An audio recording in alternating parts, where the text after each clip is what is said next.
ابھی ہم نے جو نیو نارمل میں ڈیسائیڈ کیا ہے کہ we will be very aggressive, decisive and swift, اس لیے اب وہ ضرورت نہیں کر سکتا، اور یہی پاکستان نے ہارڈ سیٹ کا بتا دیا ہے، اور ہم بڑا ریئیکٹ کریں گے، ہم نے کانڈینسی بنائی ہوئی ہے۔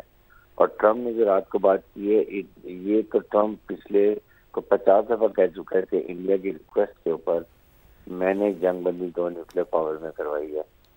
یہ اپنی خفت مٹانے کے لیے، اپنی بے عزتی کی وجہ سے، اپنا منہ کالا ہونے کی وجہ سے یہ مانتے نہیں ہیں، جبکہ ایک سپر پاور کا پریزیڈنٹ یہ بات کرتا ہے and he is responsible person. تو یہ ہر ایک کو پتہ ہے، اسی لیے پاکستان کا اسٹیچر دنیا میں ہائی ہو گیا ہے۔ ہم ریجنل اسٹیبلائزر ہیں، India is totally isolated. India کو اب کوئی منہ بھی نہیں لگاتا۔ ان کی فوج انٹرینڈ، انپروفیشنل، ان کے کمانڈر بہت کمزور، ان کے ٹروپس کو ان کو ٹرسٹ نہیں ہے، اور ان کی لیڈرشپ جو نہایت نکمی ہے۔ اس لیے میں یہ بات کر رہا ہوں کہ اب وقت آ گیا ہے کہ ان کو چاہیے کہ یہ ٹیبل پر آئیں، بیٹھیں، کشمیر سمیت تمام جو مسئلے ہیں اس کا حل بیٹھ کے تلاش کریں ٹیبل کے اوپر۔ لڑائی نہ ان کے بس کی بات ہے، نہ یہ لڑ سکتے ہیں، اور آئندہ لڑیں گے تو 50 سے 60% ملٹری اکنامک لاس کروائیں گے اپنا، اور ان کو پتہ ہے اس بات کا۔ اس لیے میں بات کرتا ہوں کہ اب یہ چھوڑ دیں یہ باتیں کرنی۔ کبھی اب یہ تجارت کر رہے ہیں، آپ کے سامنے دیکھیں، یہ ہزاروں کلومیٹر دور سے جا کے سینٹرل شپ تک آنا چاہتے ہیں تجارت کے لیے۔ ان کو اتنی مہنگی چیزیں پڑیں گی افغانستان کو اور انڈیا کو کہ یہ سر پکڑ کے بیٹھ جائیں گے۔ جو ایک ہمیں بائی پاس کر رہے ہیں، جو جغرافیکل اور ہر لحاظ سے، جہاں سے پاکستان سے افغانستان، اور اب سوچیں یہ کہاں کہاں سے کان کو الٹے سائڈ سے پکڑیں گے اور پھر پہنچیں گے، اور وہاں جا کے آدھا سامان خراب ہو جائے گا اور پھر اتنا مہنگا پڑے گا۔ آپ کے سامنے انڈین ایئر کو دیکھ لیں، اور رو رہے ہیں کہ ہمیں کمرشل فلائٹ بند ہے، ہمیں 4 گھنٹے کا فالتو کرایہ ایئر اسپیس پڑ رہی ہے ہمارا، اس سے نقصان بہت زیادہ ہو رہا ہے۔ انڈین گورنمنٹ میں سپورٹ کرے تو دے آر ان ٹربل، لیکن شرمندگی میں یہ ایسی حرکتیں کرتے ہیں جس کی وجہ سے ان کو اور نقصان ہوتا ہے۔ یہ بات تو درست ہے۔ حارث صاحب ساتھ ہی موجود رہے گا۔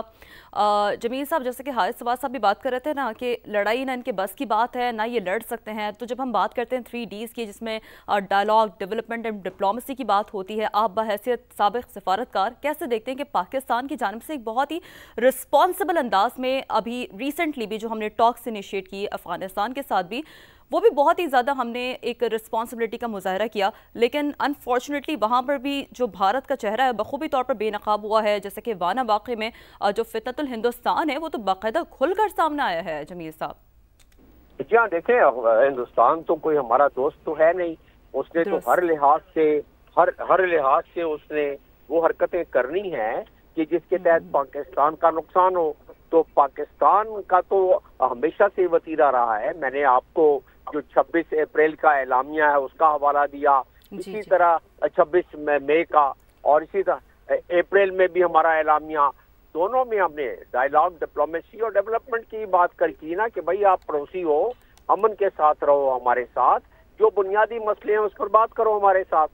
یہی ہم نے ہمیشہ، ہم نے افغانستان کے ساتھ بھی ون لائنر ایک ایجنڈے پر بات کی کہ اپنے سوائل کو، جو کہ آپ نے پوری دنیا کو کمٹمنٹ دی ہوئی ہے، دوحہ ایگریمنٹ، جس کو کہ سیکیورٹی کاؤنسل نے سپٹمبر 2021 میں انڈورس کیا ہے، اس کے مطابق آپ اپنے سوائل سے TTP کو ہمارے لیے استعمال نہ ہونے دو۔ صرف ایک پوائنٹ کا ایجنڈا تھا، اور اس پہ کیونکہ را کا سب سے بڑا اس وقت بجٹ کا بلک جو ہے وہ افغانستان میں جو اس وقت سرزمین استعمال ہو رہی ہے، وہاں سے دہشت گرد پاکستان بھیجے جا رہی ہیں، پوری کا پورا اس مقصد کے لیے سب سے بڑا بجٹ دنیا میں اگر ایلوکیٹ کیا ہے را نے تو وہ اس مقصد کے لیے کیا ہے۔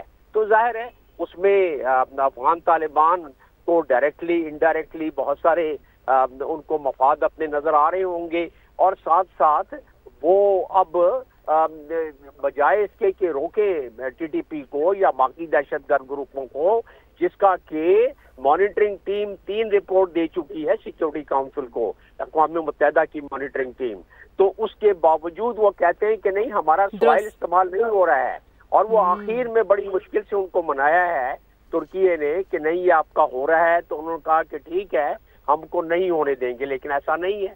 وہ پھر بھی سلسلہ جاری ہے.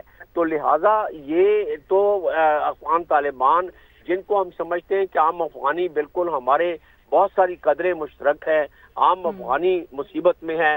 ہم نہیں چاہتے کہ دنیا کا غریب ترین ملک جس کی کہ $2 سے بھی کم آمدن ہے 85% افغانیوں کی, وہ تکلیف میں آئیں. لیکن ابھی پوری دنیا ان کو جو بات کہہ رہی ہے وہ نہیں مان رہے ہیں, اور ہمارے پاس تو ڈیجیٹل اس کے ہم نے تو کوآرڈینیٹس دیے ہیں, ہم نے ان کو ہر چیز پروف کے طور پر ہم نے تو ثبوت فراہم کیے ہیں. بالکل ایسا ہی ہے, ثبوت فراہم کیے ہیں. ساتھ ہی موجود رہے گا احمد سعید مناز صاحب. جمیل صاحب جو بات کر رہے ہیں بڑی اہم ہے, وہی بات میں آگے لے کر بڑھتی ہوں کہ را کا جو ایک میجورٹی بجٹ ہے وہ ان مذموم مقاصد کے لیے استعمال ہو رہا ہے, جبکہ غربت کی شرح بھی بھارت میں کسی سے ڈھکی چھپی نہیں ہے, وہاں کے مسائل کسی سے ڈھکے چھپے نہیں ہیں احمد صاحب.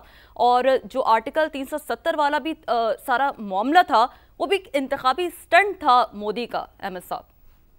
لیکن اس میں کوئی شک نہیں ہے, جو بدنام زمانہ را ہے وہ پوری طرح ایکسپوز ہوئی ہے پوری دنیا میں. ایک ایسی انٹیلیجنس ایجنسی جو کہ نہ صرف ٹیررزم کو اسپانسر کرتی ہے بلکہ اپنی اسٹیٹ کو جو اسٹیٹ اسپانسرنگ ٹیررزم کے لحاظ سے اس کا ایک امپورٹنٹ ٹول ہے.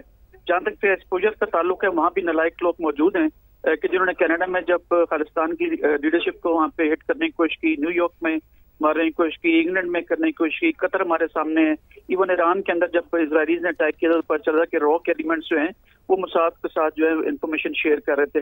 اس میں کوئی شک نہیں. اس وقت جو بہار میں ہونے والے الیکشنز ہیں اس میں بری طریقے سے بی جے پی کو مار پڑی ہے, اور اگلے مہینے ہونے والے جو دہلی کے الیکشنز ہیں اس کے اندر بھی مار پڑنے جا رہی ہے. تو لہٰذا را جو 377 آرٹیکل کی آپ نے بات کی ہے وہ بالکل ان کا ایک ایز اے ٹول کے طور پر استعمال کرنے کی کوشش کی ہے. اپنے ڈومیسٹک جو وہاں کی پاپولیشن ہے ان کے, اور جتنے اینٹی بی جے پی لوگ ہیں, جو بیسیکلی بی جے پی کیا چیز ہے, ایک آر ایس ایس جو کہ فاسسٹ ایک ایسا دہشت گرد ایک تنظیم ہے جو کہ نازیزم سے لیڈ لیتی ہے, تو بیسیکلی اس کا پولیٹیکل فیس ہے. تو لہٰذا وہ تمام ایسی حرکتیں کرتے ہیں کہ جس سے نہ صرف ان کی ڈومیسٹک آڈینس متاثر ہوتی ہے بلکہ اب ریجن اور ریجن سے بیونڈ دنیا میں افیکٹ ہو رہی ہے. آپ نے بالکل ٹھیک کہا جمیل صاحب نے کہ اس وقت را جو ہے وہ پوری طریقے سے جو ہے وہ اسٹیٹ اسپانسرنگ ٹیررزم کے لحاظ سے نیک امپریشن بنا رہی ہے. بہت درست بات ہے. بہت شکریہ. ہمارے معزز پینلسٹ ہمارے ساتھ موجود ہے. ساتھ حاصل تھا بریگیڈیئر ریٹائرڈ حارث نواز صاحب کا, تجزیہ کار احمد سعید مناز صاحب ہمارے ساتھ موجود ہے, اور سابق صفاتکار جمیل احمد صاحب کا. آپ تمام لوگوں کا بہت شکریہ. قیمتی تجزیہ آپ نے سما کے ناظرین کے سامنے رکھا. میجورٹی بجٹ ہے وہ ان مذموم مقاصد کے لیے استعمال ہو رہا ہے, جبکہ غربت کی شرح بھی بھارت میں کسی سے ڈھکی چھپی نہیں ہے, وہاں کے مسائل کسی سے ڈھکے چھپے نہیں ہیں احمد صاحب. اور جو آرٹیکل 370 والا بھی سارا معاملہ تھا وہ بھی انتخابی سٹنٹ تھا مودی کا احمد صاحب. لیکن اس میں کوئی شک نہیں ہے, جو بدنام زمانہ را ہے وہ پوری طرح ایکسپوز ہوئی ہے پوری دنیا میں. ایک ایسی انٹیلیجنس ایجنسی جو کہ نہ صرف ٹیررزم کو اسپانسر کرتی ہے بلکہ اپنی اسٹیٹ کو جو اسٹیٹ اسپانسرنگ ٹیررزم کے لحاظ سے اس کا ایک امپورٹنٹ ٹول ہے. جہاں تک ایکسپوجر کا تعلق ہے وہاں بھی نالائق لوگ موجود ہیں کہ جنہوں نے کینیڈا میں جب خالستان کی لیڈرشپ کو وہاں پہ ہٹ کرنے کی کوشش کی, نیو یارک میں مارنے کی کوشش کی, انگلینڈ میں کرنے کی کوشش کی, قطر ہمارے سامنے ہے, ایون ایران کے اندر جب اسرائیلیز نے اٹیک کیا تو پتہ چلا کہ را کے ایلیمنٹس جو ہیں وہ موساد کے ساتھ جو ہے انفارمیشن شیئر کر رہے تھے.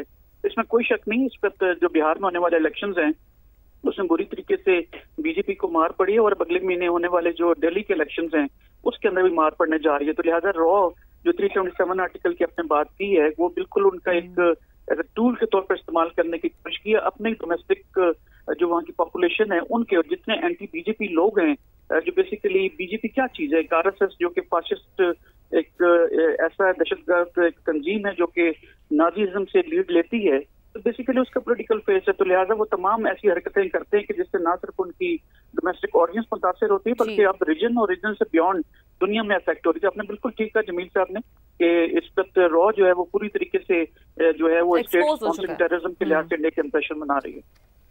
بہت درست بات ہے. بہت شکریہ. ہمارے معزز پینلسٹ ہمارے ساتھ موجود ہے. ساتھ حاصل تھا بریگیڈیئر ریٹائرڈ حارث نواز صاحب کا, تجزیہ کار احمد سعید مناز صاحب ہمارے ساتھ موجود ہے, اور سابق صفاتکار جمیل احمد صاحب کا. آپ تمام لوگوں کا بہت شکریہ. قیمتی تجزیہ آپ نے سما کے ناظرین کے سامنے رکھا.